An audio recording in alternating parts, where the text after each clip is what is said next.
कभी सोचा भी नहीं था कि बाबूजी की इतनी दर्दनाक मौत होगी। इतना कहा कि अंकल की उम्र हो गई है, गाड़ी मत चलाया कीजिए, लेकिन बेकार की बातें मत सोचिए भैया। अगर ये नॉर्मल एक्सीडेंट होता तो इंस्पेक्टर इतनी इंक्वायरी नहीं करता। थोड़ा सब्र कीजिए। इंस्पेक्टर, आपने इंस्पेक्शन कर लिया है? इज इट नॉर्मल एक्सीडेंट या कुछ गड़बड़ है?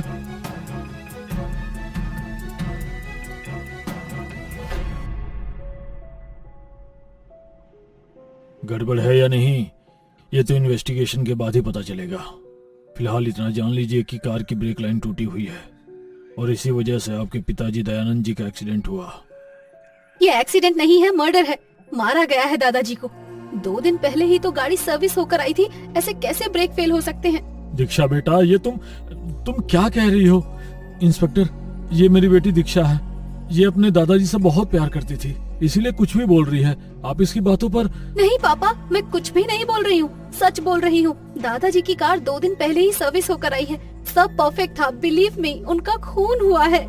लेकिन किसने किया होगा तुम्हारे दादाजी का खून? मुझे पता होता तो मैं कातिल को साथ ही लाती, उसे दीक्षा, सदमा लगा है इसे, आप लोग इसे हॉस्पिटल ले जाइए। क्या लगता है सर, दीक्षा सच बोल रही है या एक महज नॉर्मल एक्सीडेंट है? आप सवाल कम, काम ज्यादा कीजिए। विक्टिम के तीनों बेटे की जन्म कुंडली लेकर आइए मेरे पास।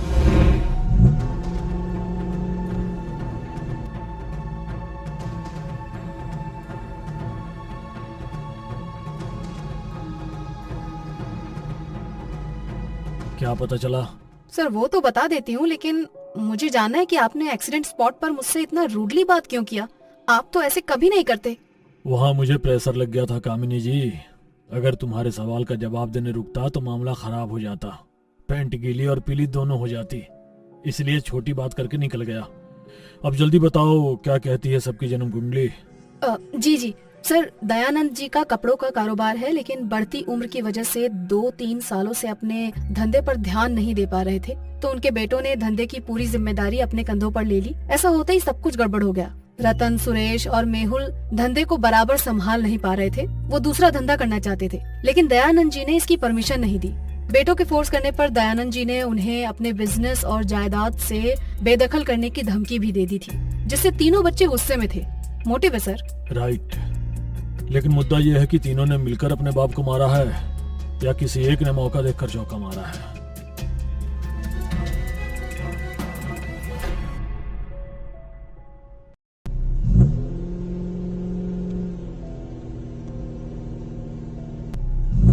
इंस्पेक्टर, आप तो मुझे पुलिस स्टेशन ले जा रहे थे, मगर ये रास्ता तो आपके पुलिस स्टेशन को नहीं जाता। बड़ी जल्दी है आपको पुलिस स्टेशन जाने की। इंस्पेक्टर, पागल हो गए हो क्या? धीरे करो गाड़ी। नहीं कर सकता, ब्रेक फेल हो गए हैं। मर गए। भगवान का लाख लाख शुक्र है कि हम बच गए। बच तो गए, लेकिन ये ब्रेक अचानक फेल कैसे हो गए? हाईवे पर ब्रेक फेल होने के बाद भी जिंदा हो इंस्पेक्टर। इन्वेस्टिगेशन से पहले इस बात की खुशी तो मना लो। काश पापा की गाड़ी चट्टान से टकराने की वजह ऐसे ही किसी रेत के टीले से टकराती तो वो। आपको ब्रेक ठीक करना आता है क्या?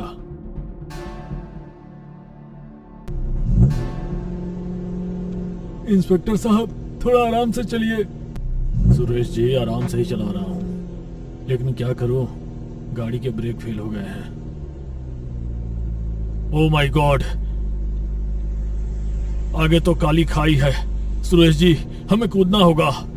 गाड़ी की रफ्तार बहुत तेज है और मुझे डर लग रहा है, मैं नहीं कूद सकता। नहीं कूदेंगे तो हम खाई में गिरकर मर जाएंगे। मैं नहीं कूद सकता।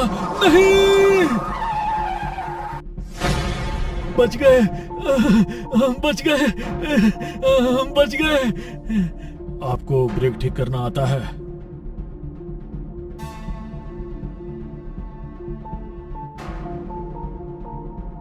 क्या हुआ सर, ब्रेक फेल के नाटक ने कुछ काम किया? आप बहुत सवाल करने लगी हैं कामिनी जी, काम किया कीजिए।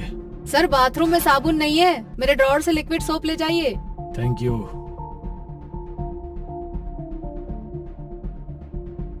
अरे इंस्पेक्टर साहब, क्या हुआ? आप यहाँ ऐसे क्यों खड़े हैं? गाड़ी का ब्रेक ठीक से काम नहीं कर रहा है मेहुल जी। मैकेनिक को फोन किया था पर वो फोन नहीं उठा रहा। आप हटिए, ब्रेक मैं ठीक कर देता हूँ, मुझे इसकी नॉलेज है। अरे आप इतने बड़े बिजनेसमैन और ये काम, ऑटोमोबाइल में मैकेनिकल इंजीनियर हो इंस्पेक्टर। अगर पापा मुझे अपने काम में नहीं लगाते तो आज मेरा खुद का कार सर्विस सेंटर होता। एनीवेज, गाड़ी ठीक करूं प्लीज, बस 5 मिनट। लीजिए सर, ब्रेक ठीक कर दिया मैंने। Thank you.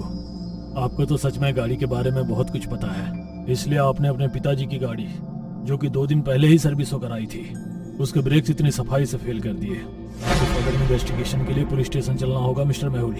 आप हमारे प्राइम सस्पेक्ट हैं। आई नो तुमने ही अपने पिता का कत्ल किया है। इसे जितनी जल्दी एक्सेप्ट कर लोगे उतने सुखी रहोगे। आपको पता है कि पापा ने मुझे ऑटोमोबाइल सर्विस सेंटर क्यों नहीं खोलने दिया?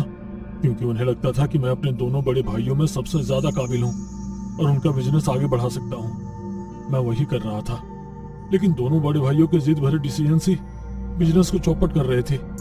इस बात को लेकर पिताजी का रतन भैया और सुरेश भैया से बहुत झगड़ा हुआ था। आप उनसे पूछिए ना, लेकिन मुझे उन्होंने कुछ नहीं कहा।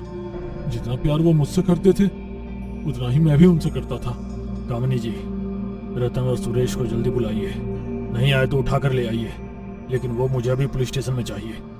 मैं भी तो देखूं कौन सी ऐसी राक्षस औलाद है जिसने अपने ही पिता का खून किया है। जी सर, जी। आप भाइयों को क्यों बुला रहे हैं? उनके और पिताजी के बीच हुए झगड़े का राज खोलने के लिए।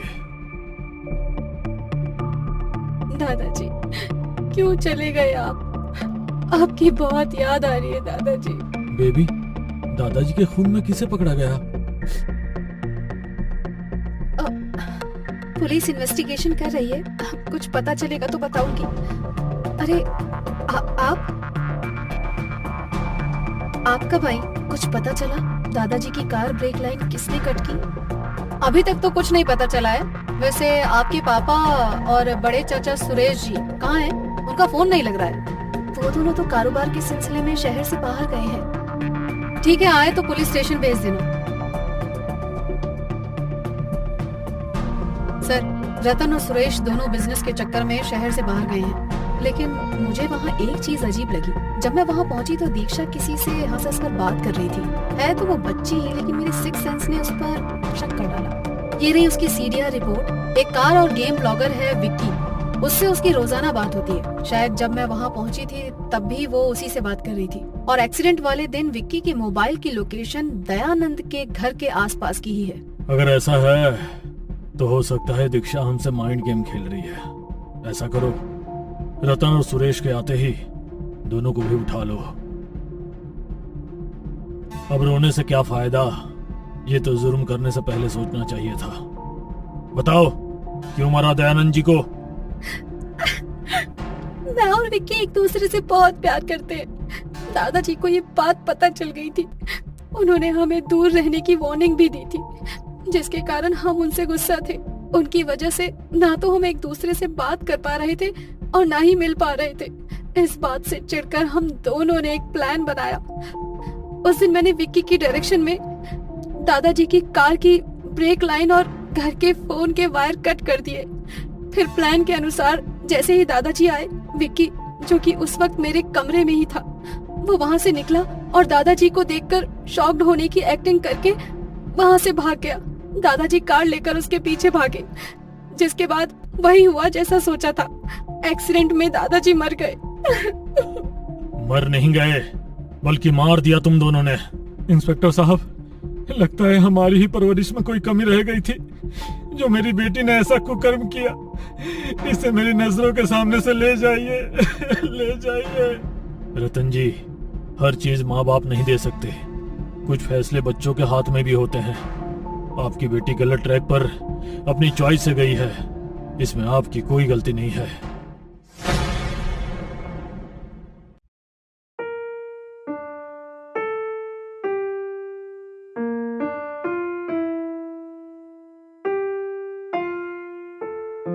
और मुकेश, कैसा है दोस्त? हाँ, ठीक हूँ। और ये तेरा पैर कैसा है? जो है तेरे सामने है। अब प्लास्टर हटेगा तो पता चलेगा कि अंदर के हाल क्या है। अरे बस 1 महीने की तो बात है, अरे प्लास्टर हट जाएगा तेरा, टेंशन ना ले। फिर उसके बाद तू बिल्कुल घोड़े की तरह दौड़ने लगेगा बे। डिग डिग डिग डिग डिग डिग डिग डिग। और क्या है? तू भी कमाल करता है यार, मरते हुए को भी हंसा देता है तू।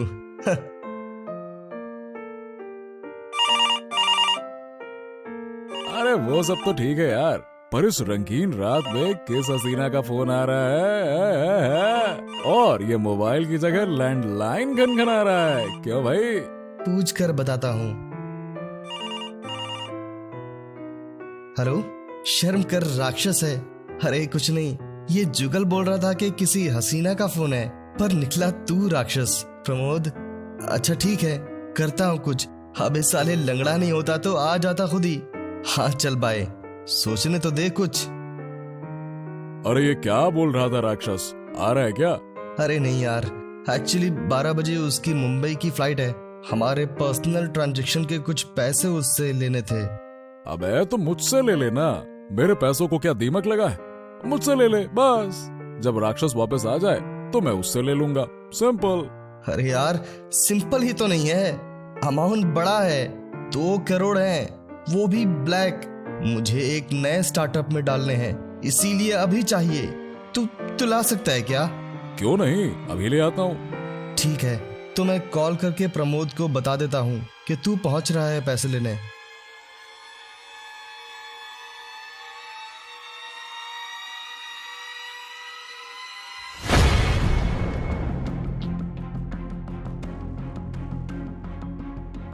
प्रमोद, अब क्या हुआ तुझे यार? प्रमोद, प्रमोद आके खोल, प्रमोद होश में आ।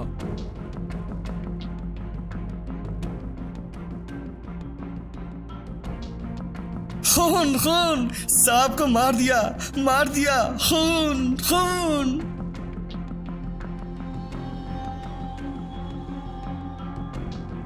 नहीं, मैंने कुछ नहीं किया, छोड़ो मुझे, मैंने कुछ नहीं किया, छोड़ो मुझे, छोड़ो।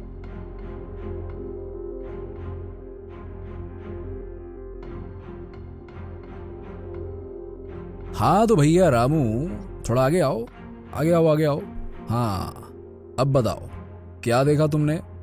साहब, मैं बाहर कुत्तों को खाना खिलाने गया था, तब मालिक ठीक थे। कुछ देर बाद जुगल साहब को आते देखा। इनके पीछे पीछे मैं भी आ गया तो देखा इनके हाथ में चाकू है और मालिक मरे पड़े हैं। सर ये सच नहीं है, जब मैं वहाँ पहुँचा तो प्रमोद ऑलरेडी मरा हुआ था। मैं तो बस उसके शरीर में घुसा हुआ चाकू निकाल रहा था सर, और कुछ नहीं।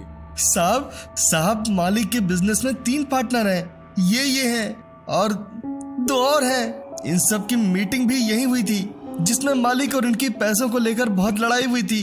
इन्होंने जान से मारने की धमकी भी दी थी उन्हें। अरे हाँ, दी थी धमकी। गुस्से में आदमी कुछ भी बकता है, मैंने भी बक दिया, लेकिन इसका मतलब तो ये नहीं ना कि मैं उसे मार ही डालूंगा।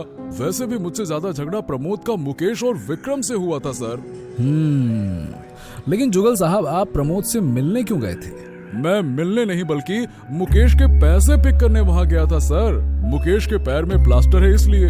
लेकिन वहाँ तो पैसों का कोई बैग ही नहीं था। अब इसके बारे में मैं क्या बता सकता हूँ सर। जुगल सच कह रहा है सर। एक्चुअली रात 10 बजे प्रमोद का कॉल आया था, थोड़ा अर्जेंट था तो मैंने जुगल को भेज दिया।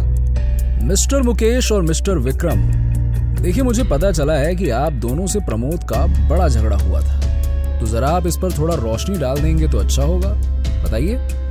अरे मैंने प्रमोद से 50 लाख रुपए लोन लिया था, उसी की वजह से झगड़ा हुआ था। मुकेश बीच बचाव में आया तो इसी चक्कर में बातें इसे भी सुननी पड़ी, इससे ज्यादा कुछ नहीं है सर। सर प्रमोद थोड़ा गर्म दिमाग जरूर था, लेकिन जितना जल्दी वो गुस्सा होता था उतना ही जल्दी वो नॉर्मल भी हो जाता था। देखिए मुझे तो आपकी बात पर पूरा भरोसा है मुकेश जी कि प्रमोद उस झगड़े के बाद भी नॉर्मल हो गया होगा, लेकिन कोई तो है जो नॉर्मल नहीं हुआ। मिस्टर विक्रम जी, कहाँ थे कल रात आप? इधर उधर देखने से कुछ नहीं होगा मिस्टर विक्रम, जो होगा बोलने से होगा। बोलिए। अब सर मैं क्लब 59 में अपने गर्लफ्रेंड भारती के साथ था। गर्लफ्रेंड का फोन एंड एड्रेस?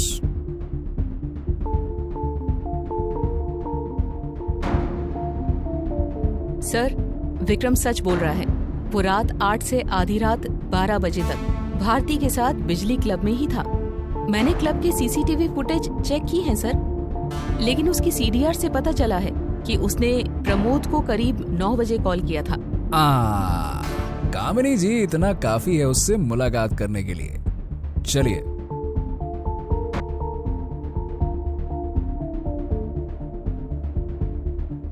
मैंने लोन लेने के लिए उसे कॉल किया था, लेकिन इससे पहले कि हमारी बात शुरू होती वहाँ कोई आ गया था। कौन? पता नहीं सर, लेकिन प्रमोद ने उससे ये जरूर पूछा था कि तू उधर से क्यों आया है। इससे पहले कि मैं कुछ पूछ पाती, उसने फोन कट कर दिया।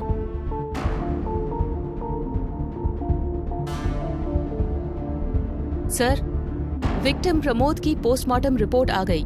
यस, प्लीज प्लीज लाओ, इधर लाओ, दिखाओ। तो खून 9 से 10 बजे के बीच हुआ है ना? तो फिर उसने रात 10 बजे कॉल कैसे किया मुकेश को? और अगर ऐसा होता तो खून का समय 10 से 11 के बीच का होता। दाल में कुछ तो काला है कामिनी जी।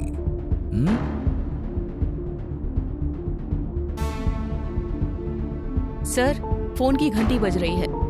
फोन की नहीं कामिनी जी, दिमाग की घंटी बज रही है, जो हमें खूनी तक पहुंचाएगी। मतलब बहुत ही जल्द समझ में आने वाला है। थोड़ा शांति तो रखिए। चलिए।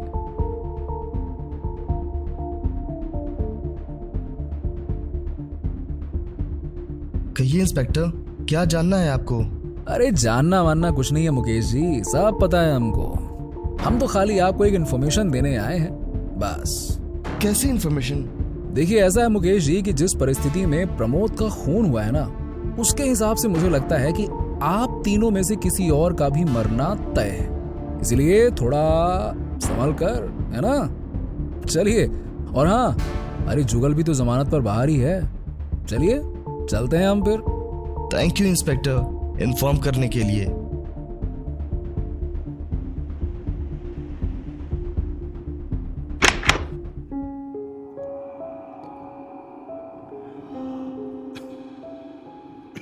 कौन होगा इस वक्त?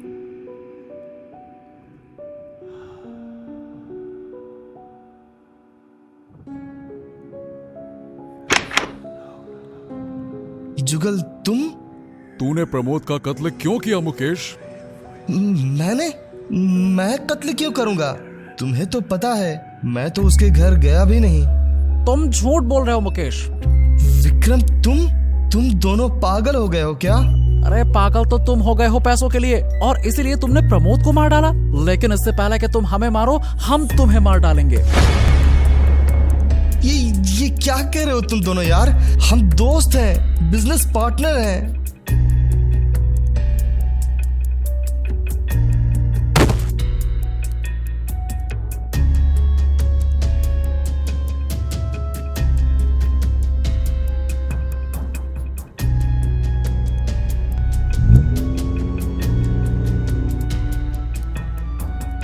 सर, मुझे बचा लीजिए। जुगल और विक्रम मुझे मारना चाहते हैं। दोनों चाकू लेकर मेरे पीछे पड़े हैं। बचा लीजिए सर, मुझे प्लीज बचा लीजिए। शांति शांति शांति। बेटा, पहले तू ये बता कि तेरा प्लास्टर कहाँ है और तू दौड़ कैसे रहा है? नहीं सर, वो मेरे पीछे वो चाकू लेकर। बेटा, तूने बड़ी प्लानिंग के साथ पहले जुगल को अपने घर पे बुलाया और फिर अपने लैंडलाइन पर फेक कॉल की हेल्प से प्रमोद से बात करने का ड्रामा किया और जुगल को प्रमोद के पास भेज दिया। लेकिन उससे पहले तू अपनी कार से प्रमोद के घर के पीछे पहुंचा, दीवार फांदी और खिड़की से अंदर घुसकर तूने उसे मार डाला। मरने से पहले उसके आखिरी शब्द थे, तू इधर से क्यों आया है ना? खिड़की पर तेरे फिंगरप्रिंट मिल चुके हैं और जिस चाकू से तूने प्रमोद को मारा था उस पर भी तुम्हारे फिंगरप्रिंट्स हैं। झूठ बोल रहे हो तुम सब। मैंने जब प्रमोद को मारा था तब ग्लव्स पहने हुए थे मैंने। तो ऐसी सूरत में ना तो मेरे फिंगरप्रिंट्स तुम्हें विंडो पर मिल सकते हैं और ना ही चाकू पर। ये सब तुम लोगों की चाल है। तुम सब मुझे फंसाने के लिए ये सब कर रहे हो। क्या बात। Thank you mister Mukesh, on camera अपना जुर्म एक्सेप्ट करने के लिए। Well done. अबे जाता कहाँ है? चल अब ये बता कि प्रमोद को तूने मारा क्यों? करीब साल भर पहले मैंने प्रमोद से हाईवे पर होटल बनाने के लिए 1 करोड़ लोन लिया था, जिसे मैं जुए में हार गया। प्रमोद को जब ये बात पता चली तो वो गुस्से में आ गया। हर रोज पैसों का तकाजा करता था। इसी बात से परेशान होकर मैंने उसे अपने रास्ते से हटाकर जुगल को फंसा दिया, ताकि केस जुगल के साथ ही रफा दफा हो जाए। लेकिन ऐसा हुआ नहीं। एक दोस्त को धोखा देने के लिए तुझे कहीं माफी नहीं मिलेगी मिस्टर मुकेश, कहीं नहीं। ले जाइए इस धोखेबाज को यहाँ से सर। धोखेबाज तो तुम भी हो। तुमने भी तो उसके 50 लाख हड़प रखे हैं। तुम जैसा इंसान ही इतना घटिया सोच सकता है मुकेश। मैं अपने लोन के पैसे प्रमोद की बहन को ट्रांसफर कर चुका हूँ, समझे? और कंपनी के प्रॉफिट का जो हिस्सा प्रमोद का था वो उसे जाएगा। प्रमोद की बहन अब हमारी जिम्मेदारी है, वो हमारी बहन है।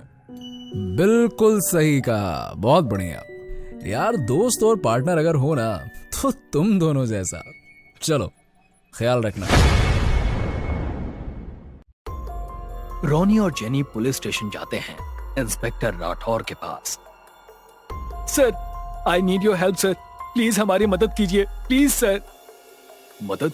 कैसी मदद और क्या हुआ है, जरा बताएंगे? सर, समायरा हमारी दोस्त कल रात से मिसिंग है सर। कल शाम एक क्लब में हम सब फ्रेंड्स मिलने वाले थे। हम सब तो क्लब में पहुंच गए थे, लेकिन समायरा वहां नहीं आई। हाँ सर, हमें लगा शायद किसी काम की वजह से वो नहीं आई होगी। हमने उसे कॉल भी किया था, लेकिन उसने रिसीव ही नहीं किया। और आज सुबह जब हमने उसके घर के लैंडलाइन नंबर पर कॉल किया तो हमें पता चला कि समायरा कल रात से ही घर नहीं आई है। सर, अगर समायरा हमसे मिलने क्लब नहीं आई और अगर वो अपने घर भी नहीं है तो वो कहाँ जा सकती है? हो सकता है वो कहीं और चली गई हो और वो तुम लोगों को कुछ बताना नहीं चाहती हो। सर, अगर ऐसी कोई बात होती तो वो हमें जरूर बताती। हम बहुत अच्छे दोस्त हैं। सर, प्लीज आप उसको ढूंढिए। जेनी ने अपने मोबाइल में जो समायरा की तस्वीर थी वो इंस्पेक्टर राठौर को दिखाई। ये तो फेमस मॉडल समायरा है। इंस्पेक्टर राठौर ने उसकी कॉपी निकालकर शहर के सारे पुलिस स्टेशन में भेजने को कहा। इंस्पेक्टर राठौर ने समायरा की तलाश शुरू कर दी। कामिनी, समायरा मुंबई यूनिवर्सिटी कॉलेज में पढ़ती थी ना? और कॉलेज खत्म होने के बाद उसने मॉडलिंग स्टार्ट की। राइट सर, और रिसेंटली वो फेमस डायरेक्टर ऑलवेज के साथ काम कर रही थी।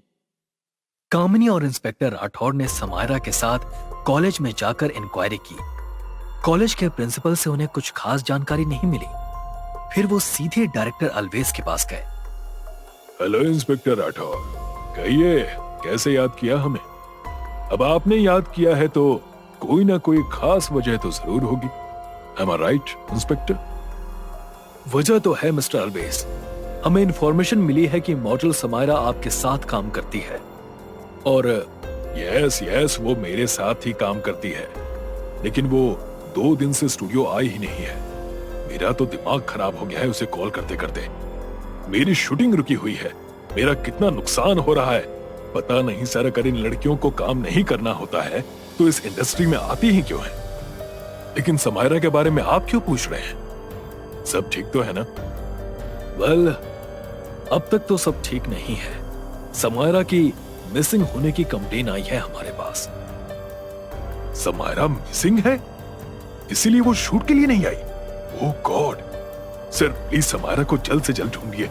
वो अगर नहीं आई शूट पर तो बहुत नुकसान हो जाएगा मेरा। डायरेक्टर ऑलवेज से बात करने के बाद इंस्पेक्टर राठौर और कामिनी वहां से चले आए। दूसरे दिन जेनी और रोनी को इंस्पेक्टर राठौर ने पुलिस स्टेशन में बुलाया और उनसे पूछताछ की। जेनी और रोनी, तुम दोनों समायरा के बेस्ट फ्रेंड्स हो ना? तुम सब कॉलेज के दिनों से साथ में ही हो। क्या कॉलेज में ऐसा कोई था जिस इंसान पर तुम्हें डाउट हो? नो सर, कॉलेज में तो ऐसा कोई नहीं था जो समायरा को पसंद ना करता हो। वो सबके साथ अच्छे से रहती थी। Are you sure miss Jenny? कहीं कुछ भूल तो नहीं रही हो ना? जरा ठीक से याद करके बताओ। हाँ सर, राहुल नाम का एक लड़का था जो कॉलेज में समायरा के पीछे था। वो पागलों की तरह क्लास, लाइब्रेरी, कॉफी शॉप में उसका पीछा किया करता था। राहुल, हाँ। कामिनी, इस राहुल की इंफॉर्मेशन निकालो। जरा इन आशिक साहब की भी खातिरदारी करते हैं। Okay sir. अगले दिन इंस्पेक्टर राठौर और कामिनी राहुल के घर गए तो उन्हें पता चला कि राहुल तो 3 महीने पहले ही अब्रॉड चला गया है। उसे अच्छी जॉब ऑफर हुई थी।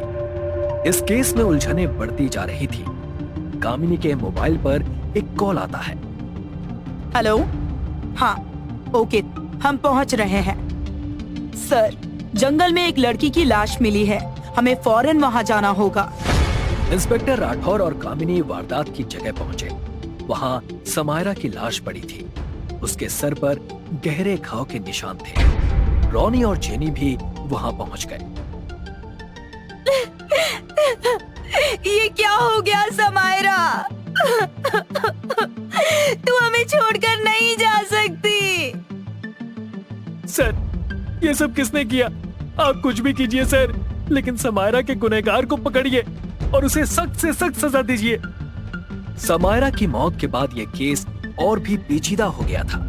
जेनी ने बताया कि डायरेक्टर अलवेज और समायरा के बीच काम को लेकर थोड़ी अनबन हो गई थी। डायरेक्टर अलवेज ने समायरा को कुछ सीन्स करने को कहा था जो समायरा को अच्छे नहीं लगे और कॉन्ट्रैक्ट में भी उसका कोई जिक्र नहीं था।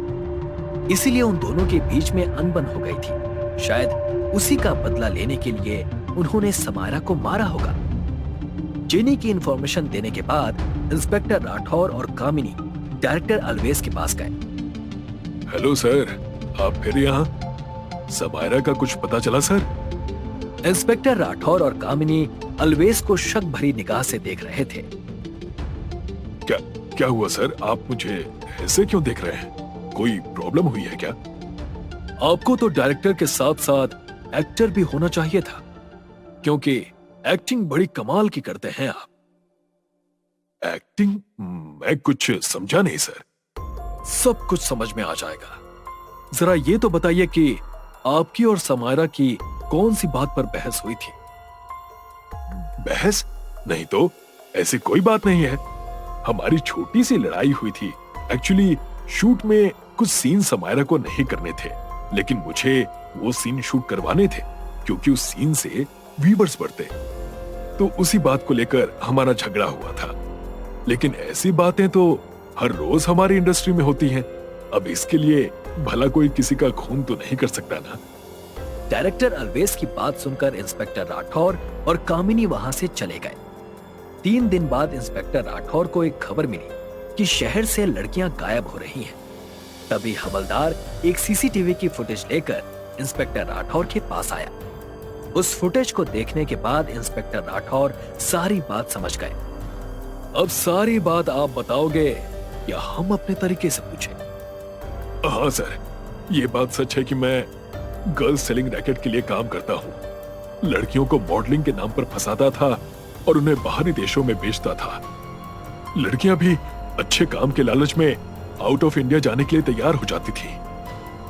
अलवेज ने बताया कि जिस रात समायरा की मौत हुई, उस रात वो स्टूडियो में रुकी हुई थी। वो गलती से उसके कैबिन के पास आई। उस वक्त वो अपने क्लाइंट से बात कर रहा था और वो सारी बातें समायरा ने सुन ली थी। वो जान गई थी कि डायरेक्टर अलवेज गर्ल सेलिंग का रैकेट चलाता है और इसीलिए उसने ये बात पुलिस को बताने की धमकी भी दी। मैं तुम्हारे सारे काले करतूतों के बारे में जान गई हूँ। मॉडलिंग के नाम पर जो ये तुम गैर कानूनी काम करते हो ना, उसका पर्दा उठा कर ही रहूंगी मैं अभी सब कुछ रॉनी को बताऊंगी। ऐसा कहकर समायरा ने रॉनी को कॉल किया। हाँ समायरा, बोलो। समायरा ने सारी बातें रॉनी को बताई। रॉनी ने समायरा को वहीं रुकने के लिए कहा और कुछ ही पल में वहां पहुंच गया। समायरा जैसे ही रॉनी के पास दौड़ती हुई गई, रॉनी ने उसे जमीन पर धक्का दे दिया। समायरा रॉनी का ये चेहरा देखकर शॉक्ड हो गई। सॉरी समायरा, डायरेक्टर अलवेज और मैं साथ में काम करते हैं। तुम्हें वक्त से पहले सब पता चल गया, नहीं तो तुम भी आज किसी और देश में ऐश कर रही होती। You cheat, liar! मैंने तुम पर इतना भरोसा किया और तुमने मुझे धोखा दिया, लेकिन मैं तुम्हें छोड़ूंगी नहीं। मैं तुम्हें पुलिस के हवाले करके रहूंगी। समायरा की बात से रॉनी को बहुत गुस्सा आया। समायरा दरवाजे की तरफ जा रही थी, तभी रॉनी ने उसका हाथ पकड़ा और उसे जमीन पर धक्का दे दिया। समायरा ने खुद को बचाने की कोशिश की, लेकिन डायरेक्टर अल्वेस ने उसके सर पर जोर से वार किया। सर से खून बहने के कारण समायरा की मौत हो गई। रॉनी और अल्वेस ने समायरा की बॉडी को कपड़े में लपेटा और रॉनी की गाड़ी में डाल दिया। जंगल में जाकर दोनों ने बॉडी को दफना दिया और प्लान के मुताबिक रॉनी वापस क्लब में आ गया और इस तरह से पेश आया जैसे कुछ हुआ ही ना हो। बस सर, आपका जवाब नहीं, लेकिन आपको इन दोनों पर शक कैसे हुआ? इंस्पेक्टर राठौर ने बताया कि जब दूसरी बार वो अल्वेस के घर पर गए थे, तब वहां से लौटते समय उन्होंने खबरी को वहां पर नजर रखने के लिए कहा था, ताकि उन्हें पता चल सके कि उनके घर में कौन आता है और कौन जाता है। और एक दिन खबरी ने रॉनी को उसके घर पर जाते देखा। रॉनी तकरीबन 15 मिनट अल्वेस के घर पर था। खबरी ने जब ये बात इंस्पेक्टर राठौर को बताई, तब उन्हें उस पर डाउट हुआ। फिर उन्होंने क्लब के कैमरे की रिकॉर्डिंग चेक की। उसमें रॉनी क्लब से बाहर गया था और 1 घंटे बाद वापस आया था, लेकिन जब वो आया था तो उसके जूतों पर मिट्टी के दाग थे। नाटक तो बहुत अच्छा कर लेते हो रॉनी साहब, पर कानून की नजर से बच पाना मुश्किल ही नहीं नामुमकिन है। बस सर, क्या बात कही है आपने? आपका जवाब नहीं सर। अपना तो ऐसा ही है कामिनी। सोशल मीडिया हमें अपनों के करीब लाया, पर हम सोशल मीडिया को अपनों से ज्यादा करीब लेकर आए। और इसी तरह से इस सोशल मीडिया ने हमारी जिंदगी में जहर फैलाना शुरू किया। इस जहर से आज तक बहुत सी जानें गई हैं। ये जहर कैसे काम करता है, ये आज हम आपको इस कहानी के जरिए दिखाएंगे। एक लड़का हाथ में मोबाइल पकड़े अपने कमरे की खिड़की से नीचे देख रहा था। वो लगभग 10वें माले पर था। उसकी आंखें खुली थी, पर जिंदा नहीं था। उसका दिमाग उसके काबू में नहीं था। दिमाग काबू में ना होने की वजह से उसका शरीर भी उसकी बात नहीं मान रहा था। कुछ पल बाहर देखने के बाद वो अपनी खिड़की पर चढ़ा और पलक झपकते ही नीचे कूद गया।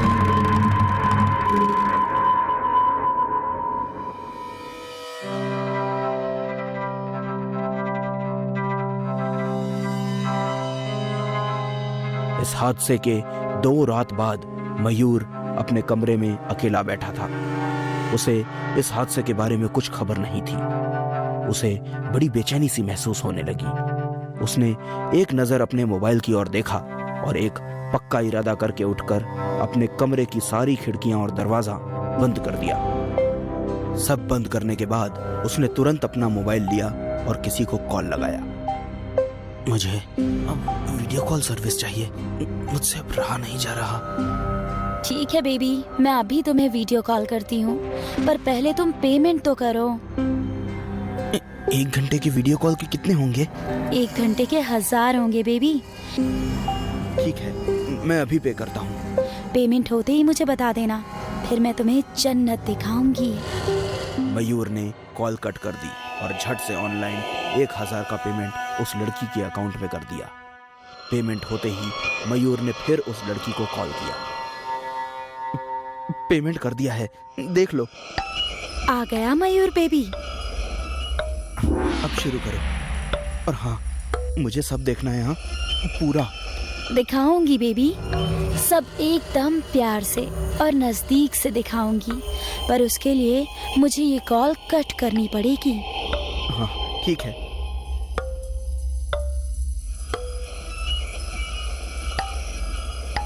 कॉल कट होने के बाद मयूर के फोन पर उस लड़की का न्यूड वीडियो कॉल आया। मयूर अपने बेड पर लेटकर उस वीडियो कॉल को एंजॉय करने लगा। उसे आसपास क्या हो रहा है इसकी जरा भी भनक नहीं थी। कुछ देर बाद उसके एक हाथ में मोबाइल और दूसरा हाथ। आधे घंटे बाद वीडियो कॉल से उस लड़की के आवाज के साथ एक अजीब सा म्यूजिक बजने लगा। मयूर उस लड़की को न्यूड देखने में इतना अधीन था कि उसे वो म्यूजिक अपने कानों पड़कर भी अनसुना लग रहा था। कुछ देर बाद धीरे धीरे लड़की की आवाज कम होकर उस म्यूजिक की आवाज बढ़ने लगी। इस बार मयूर को वो म्यूजिक सुनाई देने लगा। उसने आसपास देखा, पर अगले ही पल उसे समझ आ गया कि ये म्यूजिक मोबाइल से आ रहा है। मयूर को वो म्यूजिक पसंद आया और उस म्यूजिक को एंजॉय करते हुए वो न्यूड वीडियो कॉल देखने लगा। मयूर बिना अपनी पलक झपकाए अपने स्क्रीन पर देख ही रहा था कि तभी अचानक उसके हाथ से उसका मोबाइल फिसल गया। मोबाइल नीचे गिरते ही मयूर उठा और अपना मोबाइल उठाकर सामने देखने लगा। अब मयूर कुछ अलग लग रहा था। ऐसा लग रहा था कि उसके हाथ पांव कोई और चला रहा हो। उस म्यूजिक की आवाज बढ़ती ही जा रही थी। मयूर अपने मोबाइल में देखते हुए उठा और कमरे की खिड़की खोलकर बाहर देखने लगा और अगले कुछ ही पलों में वो अपनी खिड़की से कूद गया और अपनी जान दे दी। जैसे ही वो नीचे कूदा, वीडियो कॉल बंद हो गया और मोबाइल में से सुनाई देने वाला म्यूजिक भी बंद हो गया। पूरे शहर में ऐसी बहुत सी मौतें होने लगी। सारे लोगों के अंदर एक सनसनी सी फैल गई। डर का माहौल सारे लड़कों को घेरने लगा। जब जब यह लड़की किसी का मर्डर करती, उसके अकाउंट को ब्लॉक कर दिया जाता। पर दिक्कत ये थी कि वो नए नए अकाउंट बनाकर लड़कों को सुसाइड करने पर मजबूर करती थी। पर यह सब वो कैसे करती थी, इसका कुछ पता नहीं था। इसलिए यह सबकी परेशानी का कारण बन चुकी थी। ऐसे माहौल में एक दिन राजीव अपने घर में बैठा था। उसने अपना मोबाइल लिया और किसी को फोन किया। मुझे तुम्हारी वीडियो कॉल सर्विस चाहिए। ठीक है बेबी, पेमेंट करो, मैं सब दिखाऊंगी। राजीव ने पेमेंट किया और उस लड़की ने न्यूड वीडियो कॉल सर्विस शुरू की। राजीव पूरी तरह से कॉल में खो गया कि अचानक से उसके कमरे का दरवाजा खुला और उसकी बीवी कला अंदर आई। कला को अचानक आता देख राजीव डर गया और उसने वीडियो कॉल कट करके मोबाइल हड़बड़ी में नीचे रख दिया। कला को राजीव की यह हरकत थोड़ी अजीब लगी। उसकी नजर राजीव के पैंट की ओर गई। उसके बाद कला को बहुत गुस्सा आया। क्या कर रहे थे तुम? कुछ नहीं, मैं तो बस ऐसे ही। झूठ बोल रहे हो तुम। मैं क्या मर गई हूँ जो तुम्हें ये सब करना पड़ता है, और वो भी छुप छुप कर? मैंने कुछ नहीं किया और तुम अपनी बात तो करो ही मत। तुम्हारी नाइट शिफ्ट की वजह से पूरी नाइट वेस्ट हो जाती है, इसलिए कभी कभी ये सब करना पड़ता है। शर्म आनी चाहिए तुम्हें। मुझे तुमसे ये उम्मीद नहीं थी। कला गुस्सा होकर वहां से चली गई और राजीव भी नाराज होकर अपने कमरे में बैठा रहा। अगली रात कला को छुट्टी थी, इसलिए वो घर पर ही थी। पर फिर भी राजीव पर नाराज होने के कारण वो हॉल में सोने के लिए चली गई। राजीव भी बेडरूम में बैठा रहा और कला के बाहर जाते ही उसने वीडियो कॉल वाली लड़की को फोन किया। राजीव फिर से न्यूड वीडियो कॉल देखने लगा। इस बार उसे रोकने वाला कोई नहीं था। राजीव आधे घंटे तक बिना पलक झपकाए देखता रहा।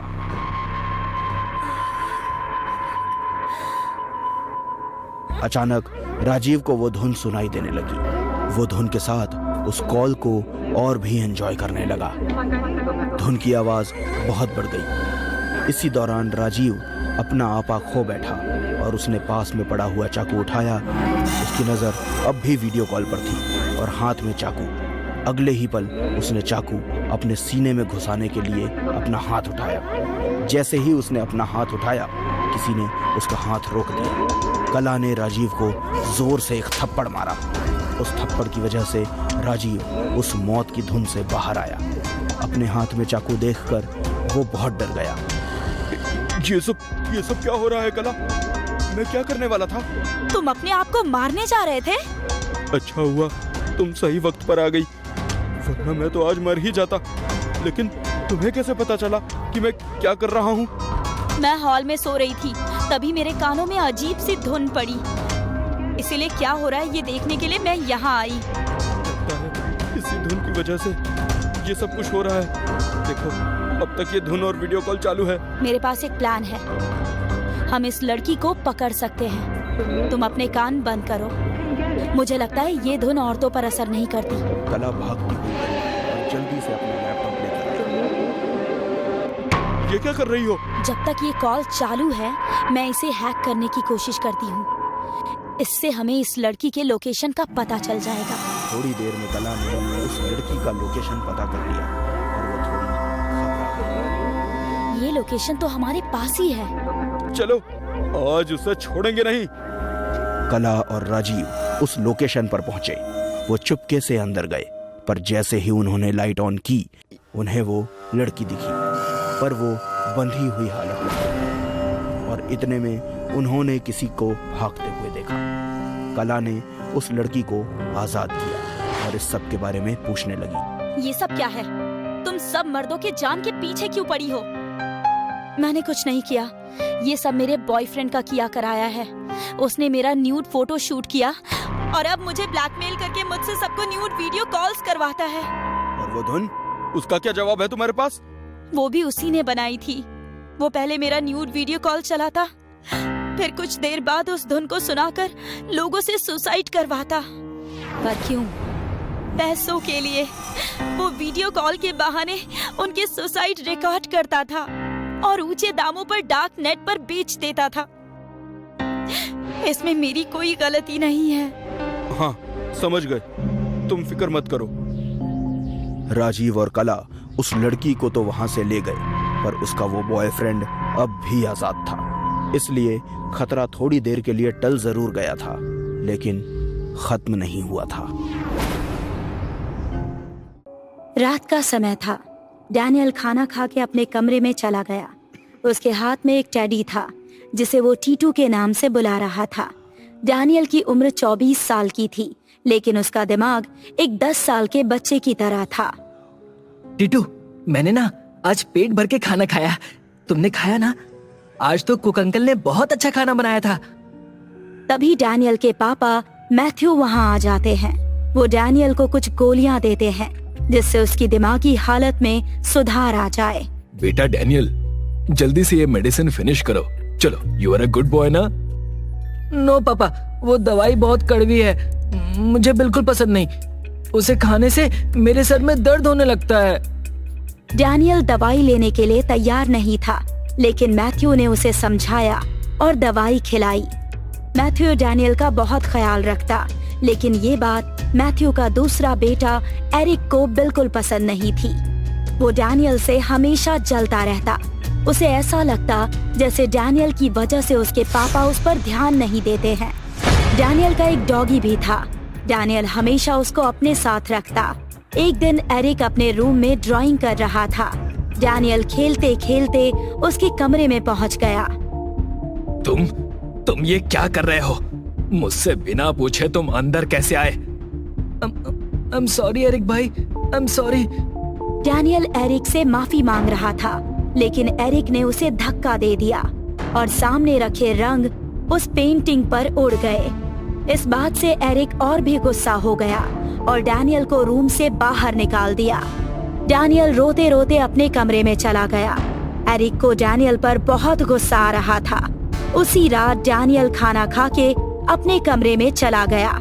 रात के तकरीबन 11 बजे एरिक गुस्से से डैनियल के कमरे में जाता है। उसके हाथ में एक नुकीला ब्रश था। भाई, तुम्हारी वजह से मेरे पापा मुझसे प्यार नहीं करते। सब हर वक्त सिर्फ तुम्हारे आसपास रहते हैं। डैनियल का ध्यान रखो, उसे खाना दो, नाश्ता दो, उसकी दवाई। सिर्फ डैनियल डैनियल डैनियल। मैं तो जैसे इस घर में हूं ही नहीं। आज जब तुम मेरे कमरे में आए थे और मेरी पेंटिंग खराब की थी, तब मुझे ऐसा लगा था जैसे। अगली सुबह जब एक नौकर डैनियल के कमरे में गया तो नौकर जोर से चिल्लाया। नौकर की आवाज सुनकर मैथ्यू और माइकल दोनों डैनियल के कमरे की ओर दौड़े। सामने का नजारा देखकर दोनों दंग रह गए। एरिक के हाथों में वही ब्रश था। उसके हाथ और ब्रश पर खून लगा था। डैनियल एक कोने में डर कर बैठा हुआ था और जमीन पर डैनियल की डॉगी की लाश पड़ी थी। उसके गर्दन पर उसी ब्रश से वार किया गया था। ये सब क्या है एरिक? तुमने डैनियल के डॉगी को क्यों मारा? बोलो। समझ नहीं आता, दिमागी हालत में बीमार कौन है, डैनियल या एरिक? मैथ्यू, एरिक को हमारे साथ रखना खतरे से खाली नहीं होगा। इसे जल्द से जल्द हॉस्टल भेज दो, यहाँ से दूर। वरना ये हमारे इतने सालों की मेहनत पर पानी फेर देगा। मैथ्यू ने हॉस्टल कॉल करके अगले ही दिन एरिक की हॉस्टल जाने की तैयारी की। अगले दिन मैथ्यू डैनियल को लेकर डॉक्टर लियाम के पास गया। मिस्टर मैथ्यू, डैनियल की दिमागी हालत में अभी भी कोई सुधार नहीं है। जैसे वो 10 साल से वैसा ही है। आप टेंशन मत लीजिए। डॉक्टर, डैनियल की दिमागी हालत ठीक ना हो ये आपकी जिम्मेदारी है, इसीलिए तो मैं आपको लाखों रुपए हर महीने देता हूँ। हाँ, लेकिन मेडिसिन का लगातार बढ़ रहा डोज डैनियल के दिमाग पर बहुत गहरा असर कर सकता है। ऐसा कहकर डॉक्टर लियाम वॉशरूम के लिए निकल गए। वॉशरूम से बाहर आते वक्त एक चिपचिपी चीज से डॉक्टर का पैर फिसल गया और वो जोर से जमीन पर गिर गए। जमीन पर एक कांच का टुकड़ा पड़ा था, वो डॉक्टर के सिर में घुस गया। डैनियल बेटा, कहाँ हो तुम? मैं यहाँ हूँ पापा। डैनियल ने एक कमरे से आवाज दी।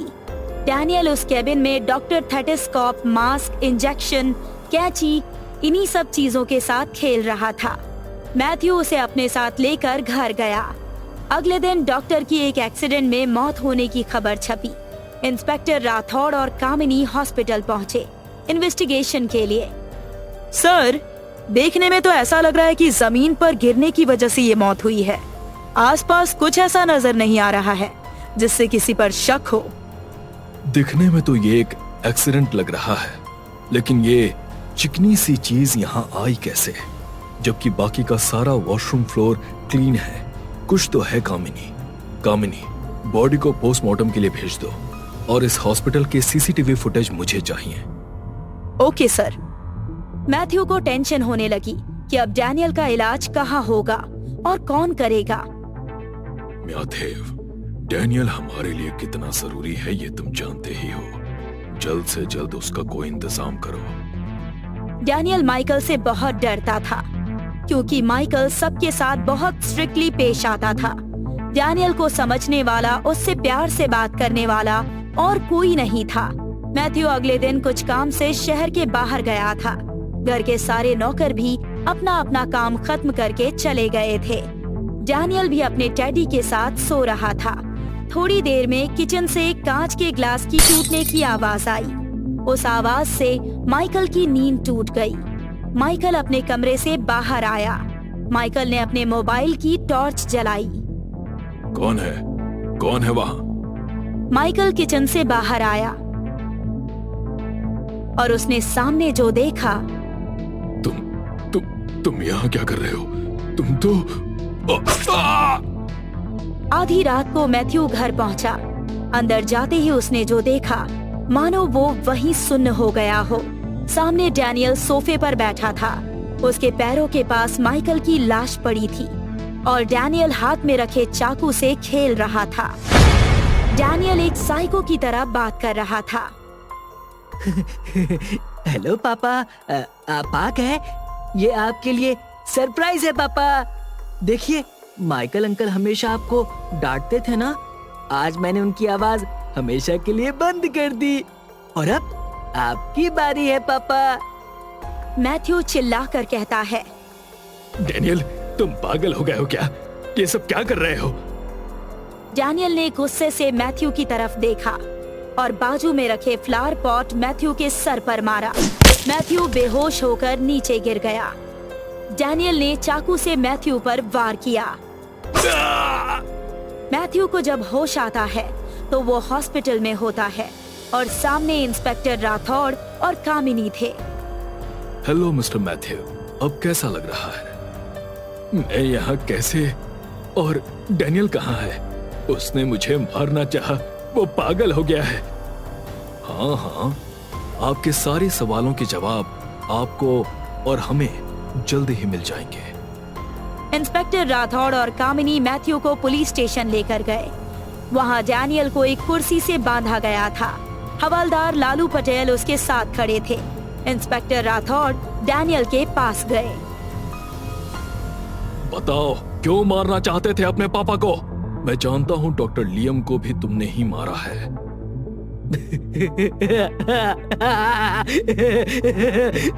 बस इतनी सी खबर निकाल ली तुमने राठौर? मुझे तो लगा था कि तुम बहुत चालाक हो, लेकिन नहीं।